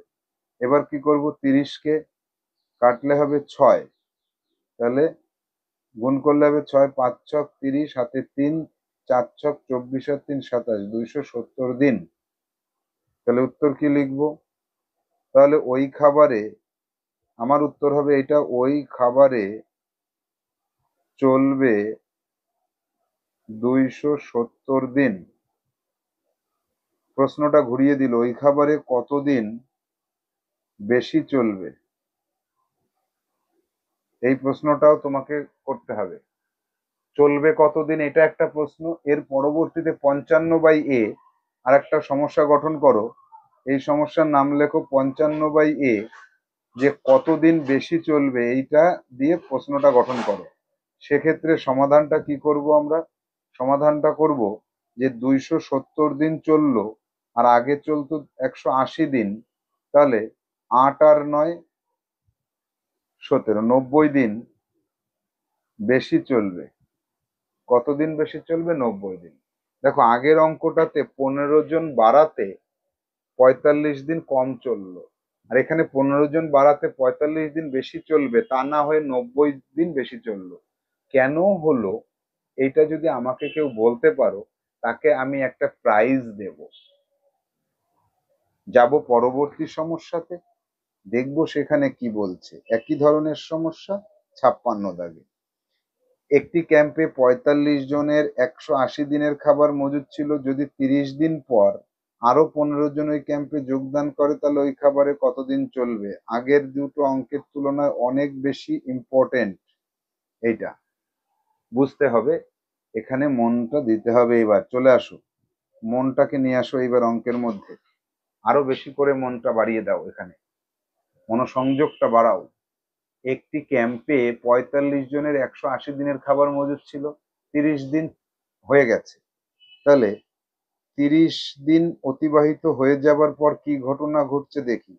30 দিন অতিবাহিত, 30 দিন অতিবাহিত হলো। এবার কি হলো, ওই 45 জন যদি থাকে, 45 জন, ওই আমি জনের লিখে দিই, 45 জনের বাকি খাবারে, বুঝে নাও, বাকি খাবারে চলবে, প্রথমে চলেছিল 180 দিন চলার কথা ছিল, তার মধ্যে শেষ হয়ে গেছে 30 দিন, অর্থাৎ আর 150 দিন চলার কথা, আর মাত্র 150 দিন চলবে, যদি ওই 45 জনই খাবারটা খায়। আবার বলছি, বুঝে নাও। 30 দিন তার চলেছে, 30 দিনে খেয়েছে কারা? ওই যে 45 জন ছিল, ওরাই কিন্তু খেয়েছে। তাহলে ওই 45 জনের যে অবশিষ্ট খাবার রয়েছে, সেই খাবারে চলবে সমান সমান এই 180 থেকে 30 দিন খেয়ে ফেলেছে, আরো 150 দিন চলার কথা। ওই 45 জনই যদি না খায়, বাকি যে খাবারটা আছে সেটা যদি এবার একজনে খায়, তাহলে তার কতদিন চলবে? 45 জন খেলে 150 দিন, আর একজন খেলে তার থেকে 45 গুণ বেশি সময় চলবে। এই একজনের যে কয়দিন চলবে, সেখানে আরো 15 জন ক্যাম্পে যোগদান করেছে, অর্থাৎ 45 জন ছিল, আরো 15 জন যোগদান করলো, সমান সমান 60 জন হলো। 60 জনের চলবে। এবার কি হবে, একজনের যদি হয় তাহলে 150 গুণ 45, এতদিন চলার কথা। একজনের যে কয়দিন চলবে, 60 জনে খেলে সেই সময়টা 60 ভাগ হয়ে যাবে। এবার আমরা সমাধান করব। তাহলে এই যে যে জায়গাটা বললাম না, এই জায়গাটা ভীষণ মন দিয়ে বুঝে নাও। এই জায়গাটাকে ভীষণ মন দিয়ে বুঝে নিতে বলছি, তা না হলে কিন্তু এই অঙ্ক কোনোদিনই বুঝতে পারবে না। 30 দিন চলে গেলে বাকি খাবারে 45 জনের 150 দিন চলার কথা, একজনের তার থেকে 45 গুণ বেশি সময় চলবে, আর 60 জন মানে আরো 15 জন বেশি চলে এসেছে। 60 জন খেলে কি হবে, একজনের যে কয়দিন চলার কথা ছিল তার তুলনায় 60 ভাগের 1 ভাগ। এই এবার কি করব, 3 দিয়ে কাটলে 3×5 = 15, আর 3×2 = 6। তাহলে এখানে 5×45, 5×45 ভাগ 2 দিন, এটা নিজে করো।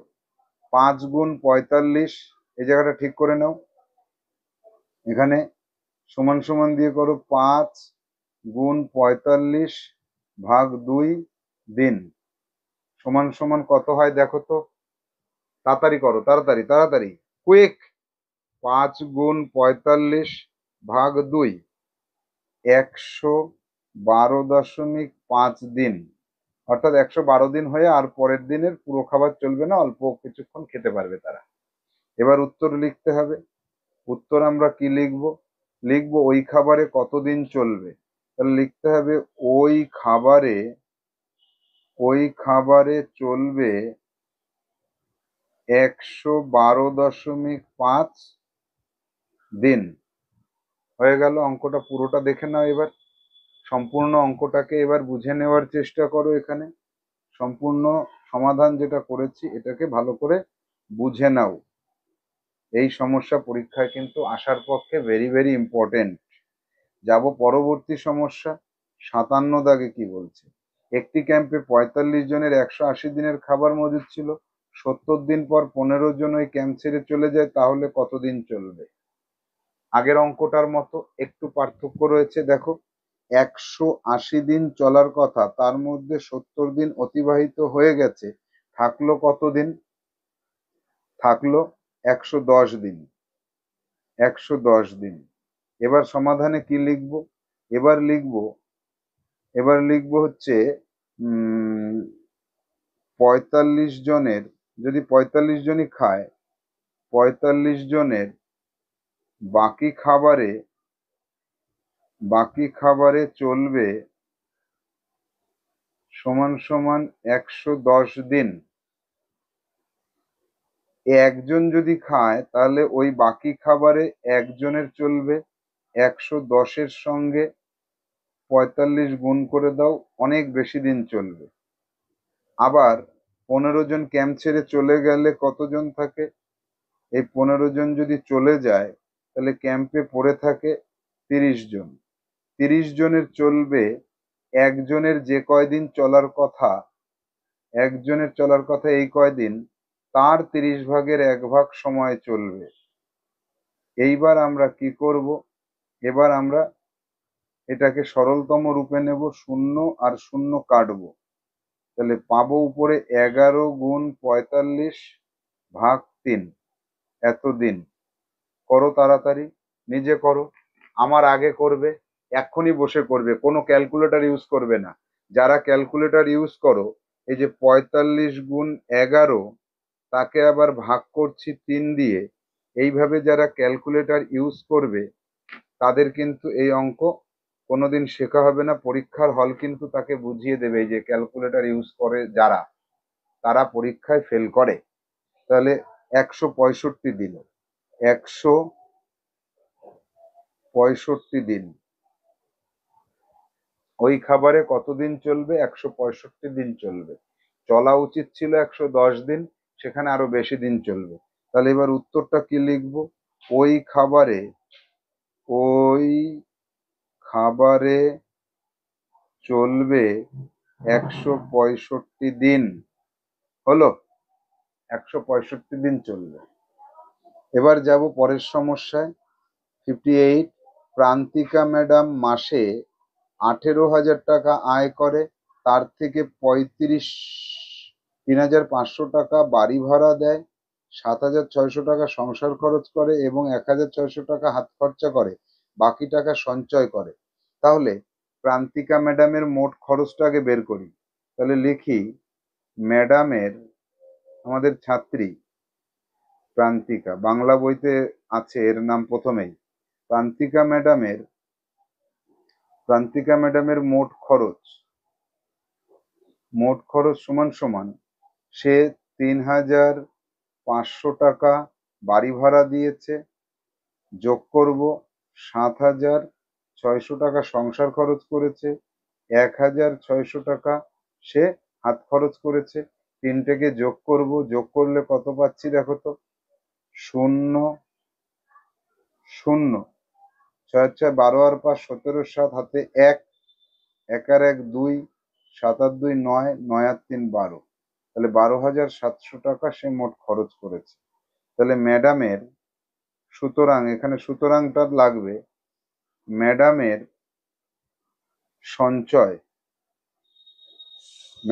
সঞ্চয় কত হলো?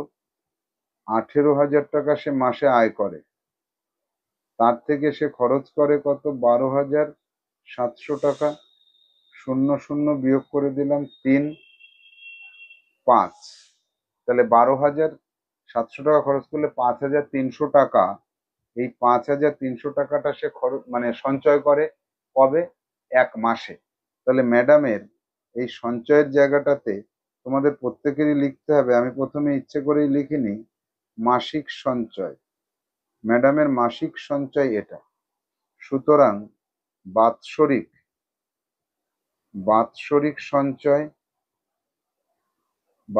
সঞ্চয় সমান সমান 5,300 গুণ 12 মাসে 1 বছর। তাহলে 0 0 3 12 36, 6 হাতে থাকলো 3, 5 12 60 আর 3, এই 63,600 টাকা। তাহলে তার বাৎসরিক সঞ্চয় কত? উত্তর লেখো এবার। তার বাৎসরিক সঞ্চয় 63,600 টাকা, এটা তার বাৎসরিক সঞ্চয়। অঙ্কটা কঠিন ছিল না, সহজই ছিল, করবে এইভাবে। যাব পরবর্তী সমস্যা 59 দাগে। দেবদাস বাবু আমাদের আর এক ছাত্র 3 মাসে এত টাকা আয় করে, তার থেকে এত টাকা বাড়ি ভাড়া দেয়, এত টাকা সংসার খরচ করে, এত টাকা হাত খরচা করে, বাকি টাকা সঞ্চয় করলে বাৎসরিক সঞ্চয় কত? আগের অঙ্কটার মতো কিন্তু একটু পার্থক্য, বুঝে নাও, ভালো করে বুঝে নেবে।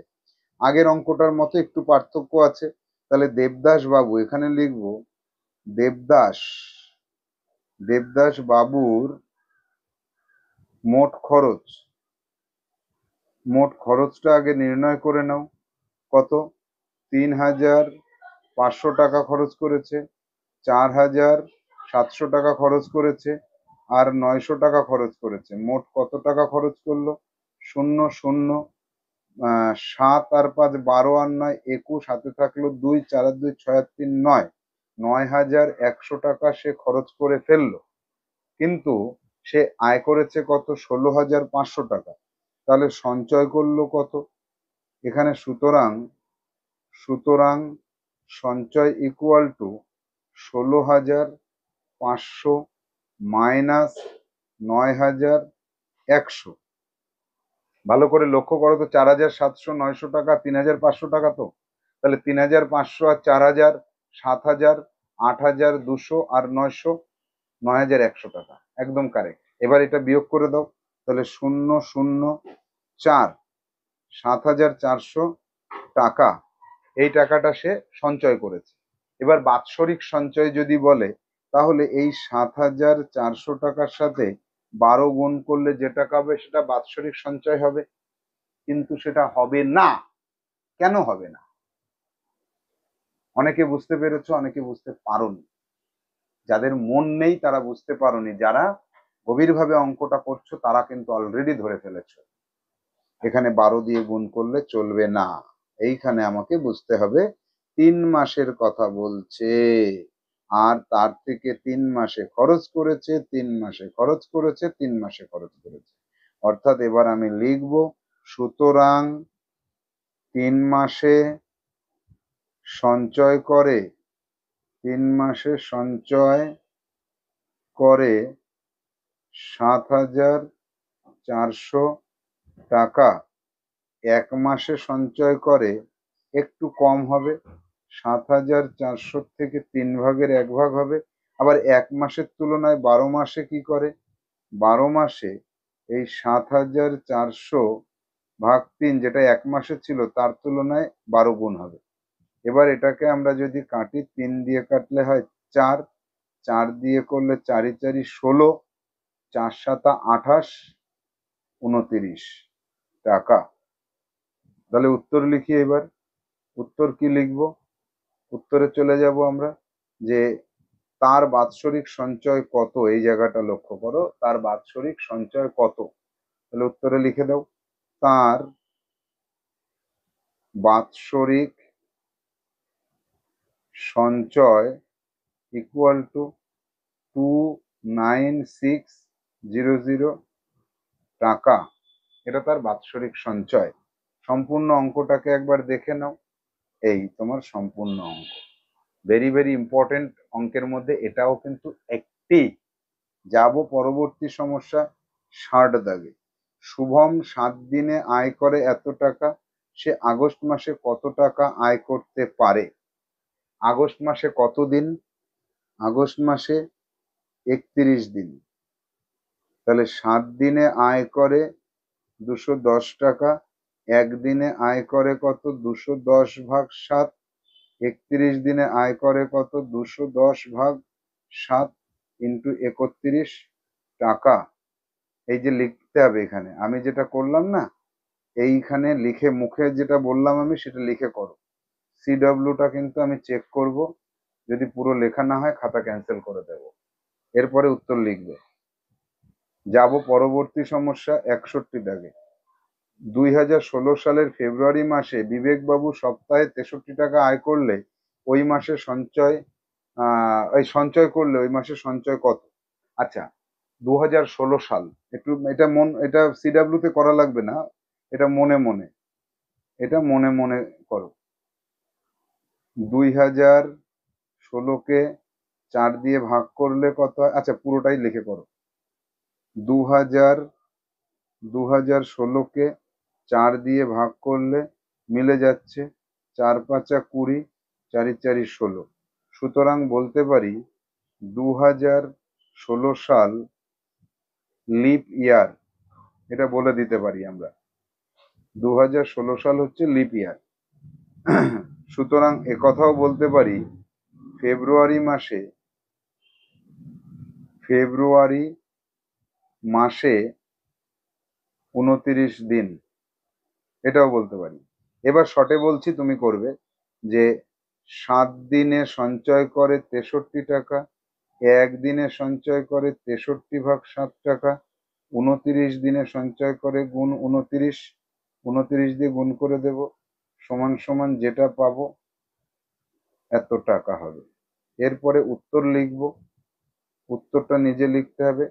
তাহলে ওই মাসে সঞ্চয় করেন যেটা বেরোবে সেই টাকাটা তোমাকে নিজে করতে হবে।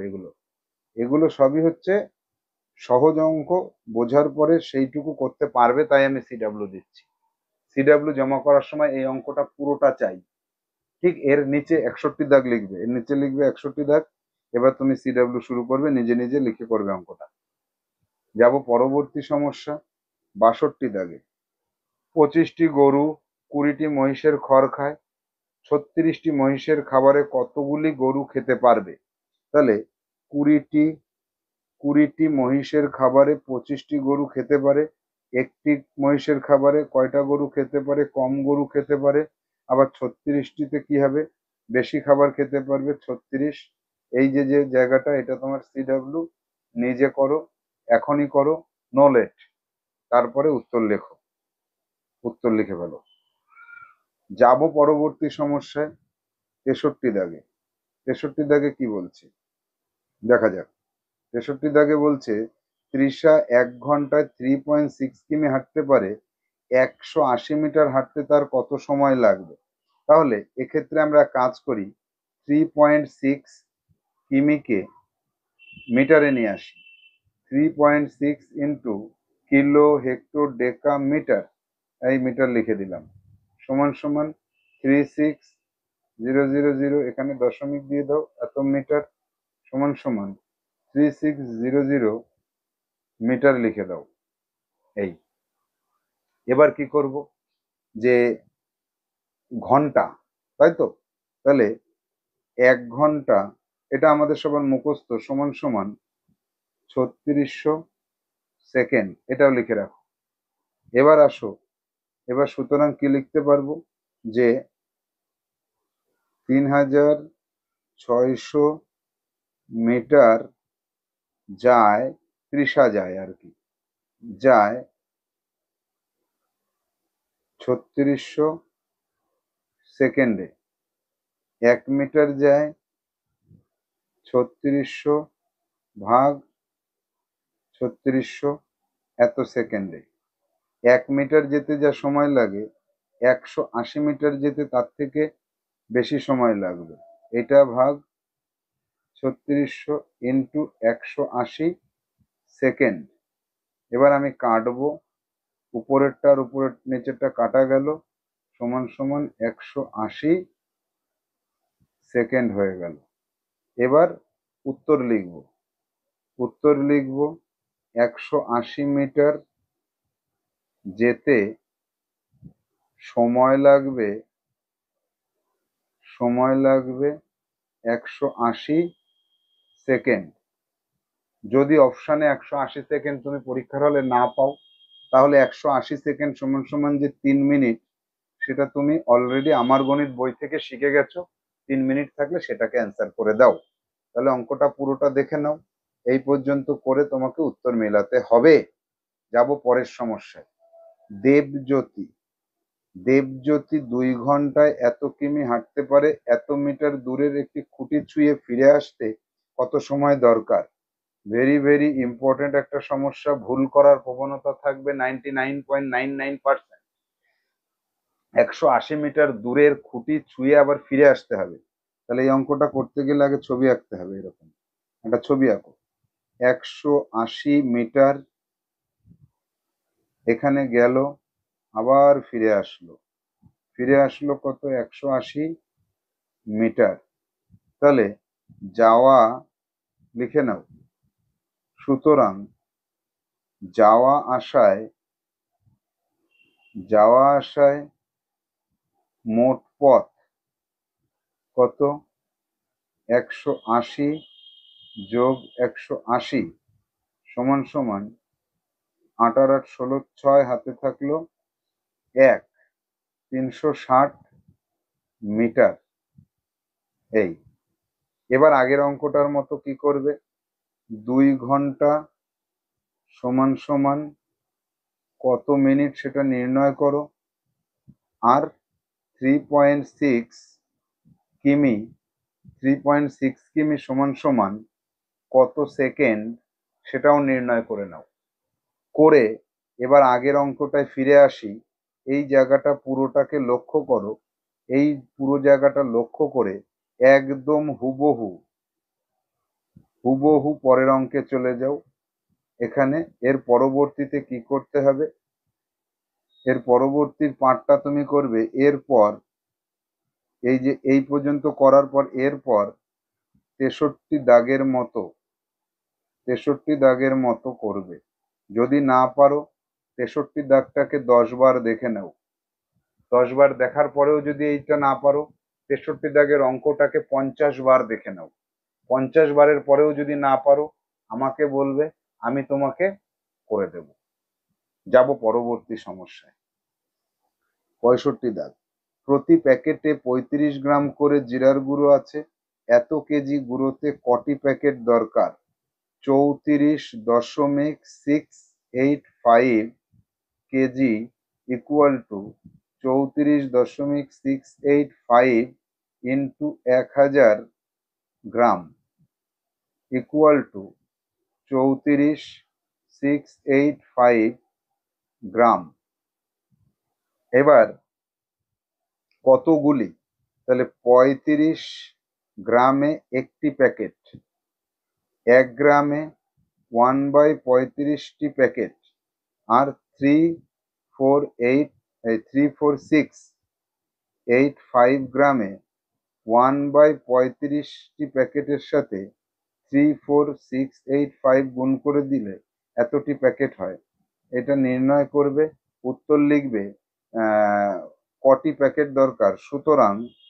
সুতরাং এটা নির্ণয় করে তুমি যে উত্তরটা পাবে, এতটি প্যাকেট দরকার হবে। লিখে ফেলো। এটা কি থাকছে, এটা তোমার CW থাকছে। এখনই করো, কোনো লেট করবে না, এখনই করতে হবে। করো তাড়াতাড়ি, কুইক করে উত্তর পর্যন্ত আসো। যাব পরবর্তী সমস্যা 66 দাগে। 7 ডজন আর্ট পেপারের দাম এত টাকা হলে 3 দিস্তার দাম কত? লেখো 7 ডজন ইকুয়াল টু 12 গুণ 7টি, লিখে রাখো এইভাবে, গুণটা করবে না। 3 দিস্তা ইকুয়াল টু 3 গুণ 24 টি, টি লিখে রাখো। এবার কি করবে, এই অবস্থায় লিখবে 12 গুণ 7, এতটির দাম 294 টাকা, এতটির দাম এত টাকা। তাহলে একটির দাম কত, আর 3 গুণ 24টির দাম কত? তাহলে এখানে কত হচ্ছে 294, একটির দাম হবে 12 গুণ 7 দিয়ে ভাগ করে দেব, আর এটা কত হবে 294 ভাগ 12 গুণ 7, এর সাথে উপরে গুণ করে দেব 3 গুণ 24। এবার কাটাকাটিটা করবে তুমি নিজে নিজে। 12 দিয়ে কাটলে হবে 2, 7 দিয়ে কাটলে হবে 4 7 28, 29 30 31 32 33 34, এই 4 7 28, 1, 7 দুগুণে 14 42, তাহলে 2 দুগুণে 4, 4 দুগুণে 8, এইটা হবে। এতটির দাম কত? এত টাকা। হলো? তাহলে 7 ডজন আর 3 দিস্তা ওহো, ভুল হয়েছে, উপরে 3 গুণ আছে তো। এই জায়গাটা কিন্তু খেয়াল রাখতে হবে। আমি তাই ভাবছি এত কম হলো কেন। 3 দুগুণে 6, 6 দুগুণে 12, আর 6 দুগুণে 12, 2 হাতে 1, 4 ছক 24 আর 1 25, এত টাকা, 225 টাকা। উত্তর লিখতে হবে, 3 দিস্তার দাম হবে 252 টাকা। এটা পুরোটা লিখে করো। কি বললাম এটা? এটা বললাম তোমার CW।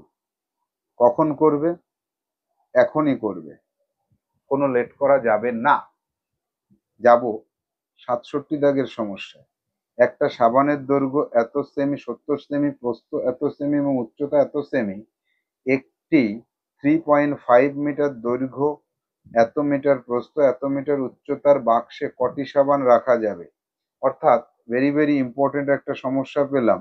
এক্ষেত্রে আয়তন দিয়ে অঙ্কটা করতে হবে। একটা সাবানের আয়তন, একটা বাক্সের আয়তন, এবং সেন্টিমিটার আর মিটার রয়েছে, দুটোকেই সেন্টিমিটার এককে আনতে হবে। ভালো করে বোঝো। একটি, লেখো, একটি সাবানের আয়তন। এবার তুমি বলবে স্যার এটা বুঝতে পারলাম না আয়তন। এখন এটা মনে রাখো, আমরা 14 নম্বর চ্যাপ্টারে গিয়ে ভালো করে বুঝে নেব।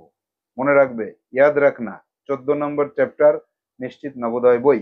দেখো, একটি সাবানের আয়তন 70 সেমি গুণ 50 সেমি গুণ 40 সেমি। 3বার সেমি গুণ করেছি, তাহলে কি হবে? ঘন সেমি হবে, ঘন সেমি হবে।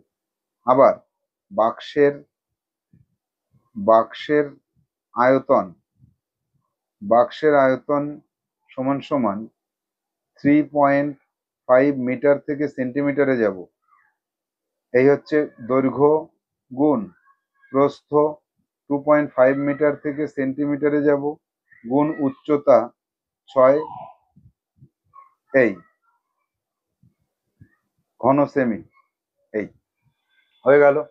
বাক্সের আয়তনটা কি করলাম ভালো করে বুঝে নাও। এখানে বুঝি না স্যার, এই জায়গা বুঝতে পারিনি স্যার, 67 দাগের অঙ্কটা স্যার আরেকবার বুঝাই দেবেন? না, আরেকবার বুঝিয়ে দিতে পারবো না, এখন বুঝে নাও। পরবর্তী দিনে কোনোদিন যদি বলো 67 দাগের অঙ্কটা স্যার আরেকবার বুঝিয়ে দেবেন, আমি বলবো যে নো, আই কান্ট। বুঝে নিতে হবে।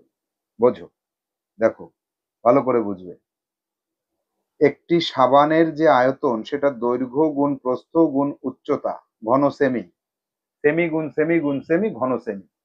14 নম্বর চ্যাপ্টারে শিখবো, এখন শুধু এটুকুই জানলাম, দৈর্ঘ্য গুণ প্রস্থ গুণ উচ্চতা সমান সমান আয়তন। এবার আসবো বাক্সের আয়তন কত, সেন্টিমিটারে আনতে হবে তোমাকে। এটা দৈর্ঘ্য, এটা প্রস্থ, এটা উচ্চতা, ঘন সেমি। তুমি আবার পরে বলবে যে স্যার এখানে 100 কেন গুণ হলো, এখানে 100 কেন গুণ হলো, এখানে 100 কেন গুণ হলো। এটা মিটার থেকে সেন্টিমিটারে এসেছে, এটা আগে ছিল মিটার, আমি পরে করেছি সেমি। কেন? এখানে সেমি আছে, এখানে সেমি আছে, এখানে সেমি আছে, তো সেই কারণে সেমি করার জন্য 100 করে গুণ করতে হলো। এবার কি আছে দেখো, বাক্সের আয়তনকে একটা সাবানের আয়তন দিয়ে ভাগ করলে কয়টি সাবান সেটা পাওয়া যাবে। অথবা ঐকিক নিয়মে যদি তুমি করো, তাহলে কি করবে, যে 70 × 50 × 40, এই আয়তনে বা এত ঘন সেমিতে, এইভাবে লেখো, এত ঘন সেমিতে সাবান ধরে একটি, 1 ঘন সেমিতে সাবান ধরে কতটি? আর এখানে 3.5 × 100 × 2.5 × 100 × 6.6 × 100, এই বড় সংখ্যাটাকে বসিয়ে দিয়ে তাকে উপর নিচে গুণ ভাগ করে দেখো কতটি বেরোয়। এখানে কতটি বেরোয় এটা তুমি এক্ষুনি পেয়ে যাবে। এই অঙ্কটা CW দিচ্ছি এবং করতেই হবে। বুঝতে পারিনি এ কথা বলা যাবে না। আমি আরো একবার বুঝিয়ে বলছি, সেই জায়গাটা খেয়াল করো। একটি সাবানের আয়তন এটা, আর বাক্সের আয়তন এত সেমি, এত সেমি, এত সেমি, অর্থাৎ বাক্সের আয়তন এত ঘন সেমি। বাক্সের আয়তনকে সাবানের আয়তন দিয়ে ভাগ করলে কয়টি সাবান দরকার সেটা বেরিয়ে যাবে। যাব পরবর্তী সমস্যা 68 দাগে। একটি বাগানে 24টি সারির, প্রতিটিতে 8টি করে চারা পোতা হলো।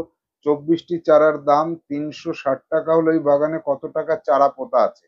তাহলে 24টি সারিতে প্রত্যেকটাতে 8টি করে চারা আছে, মোট এতটি চারা হলো।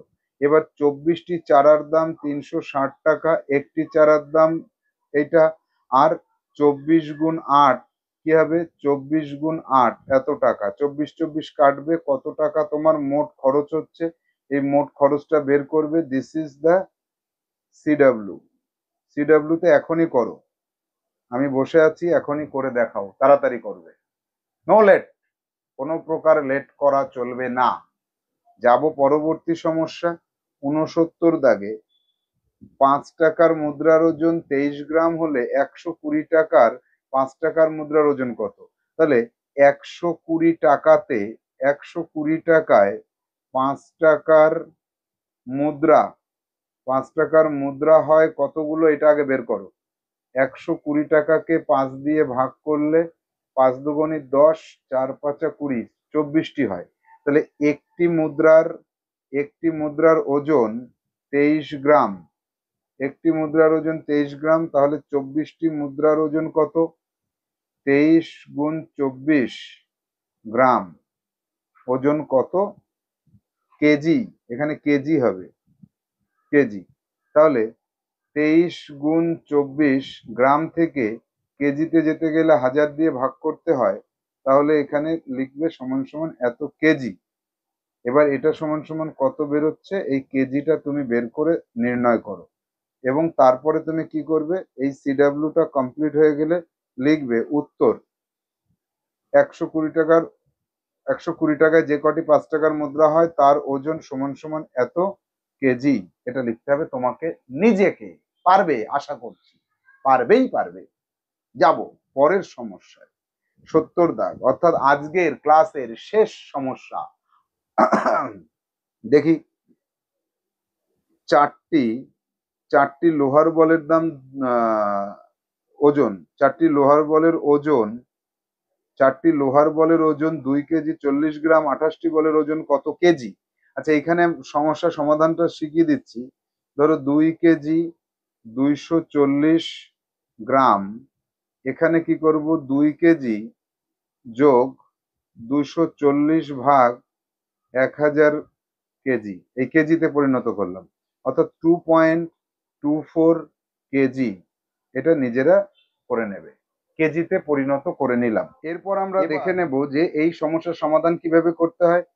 চারটি লোহার বলের ওজন 2.24 কেজি, একটি বলের ওজন কত হবে? 2.24/4 কেজি। তারপরে কি হবে? 28টি বলের ওজন কত হবে? 2.24/4, তার সঙ্গে 28 গুণ করে দেব, কেজি হবে। এবার তুমি এই যে সমস্যাটা পেলে এটাকে সরল করবে, সরলীকৃত রূপে আসবে, আসার পরে তোমাকে উত্তরে পৌঁছাতে হবে। তুমি এখানে উত্তর লিখবে 28টি বলের ওজন কত কেজি, 28টি বলের ওজন সমান সমান, যেটা তুমি বের করবে সরল করে, এত কেজি, এই পর্যন্ত লিখবে, তাহলে তোমার সমস্যার সমাধান করা হয়ে যাবে। আর এই যে জায়গাটার কথা আমি বললাম, এই জায়গাটা, এই যে এইখানে যে জায়গাটার কথা বললাম, এটা তুমি নিজে নিজে করবে। কখন করবে? এখনই করবে, সিডাব্লিউ হিসেবে, কোনো পরে করা যাবে না, এখনই করবে। একটা নির্দিষ্ট সময়ে তোমাকে আমি বলবো সিডাব্লিউ জমা করো, সেই সিডাব্লিউতে এই যে আমরা 41 দাগ থেকে 70 দাগ পর্যন্ত সমস্যাগুলো করলাম, সবকটাই তোমার সিডাব্লিউ হিসেবে থাকলো। এরপরে আমরা চলে আসবো কি, এরপরে আমরা দেখব যে আমাদের এই অধ্যায়ের 41 দাগ থেকে 70 দাগ পর্যন্ত যে সমস্যাগুলি করলাম, ফ্রেশ খাতায় তোমাকে এইচডাব্লিউ করতে হবে। এইচডাব্লিউ করার জন্য প্রতিটি প্রশ্ন খাতাতে তুমি নোট ডাউন করবে, প্রশ্নগুলো লিখবে লাল কালি ব্যবহার করে, লাল কালি, প্রশ্ন লাল কালি, এবং প্রতিটা প্রশ্নের উত্তর তুমি করবে কালো কালি ব্যবহার করে। কোনো প্রশ্ন সংক্ষেপে করা যাবে না, প্রতিটি প্রশ্ন সম্পূর্ণ কোষে করতে হবে, তবেই তোমার এইচডাব্লিউ গ্রান্টেড, আদারওয়াইজ ক্যান্সেল হয়ে যাবে তোমার খাতা। সেজন্য বলছি প্রত্যেকটা অঙ্ককে কোষে কোষে বুঝে বুঝে করবে। আজকের ক্লাসে যে সমস্যাগুলি আমরা করলাম, এর প্রতিটি সমস্যার সমাধান কৌশল তুমি বুঝতে পেরেছো আমি ধরে নেব। যদি না বুঝতে পারো প্রতিটি সমস্যাকে 10 বার 20 বার 30 বার করে দেখবে, তারপরে যদি না বোঝো তখন আমাকে বলবে।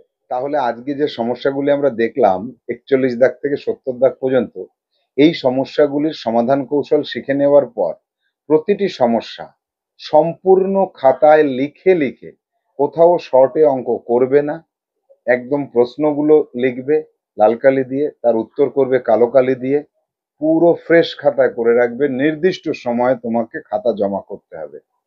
এর পরবর্তী ক্লাসে আমরা 71 দাগ থেকে শুরু করব, চলবে পরবর্তী সমস্যাগুলিকে দেখা এবং তার সমাধান কৌশল শিখে নেওয়া।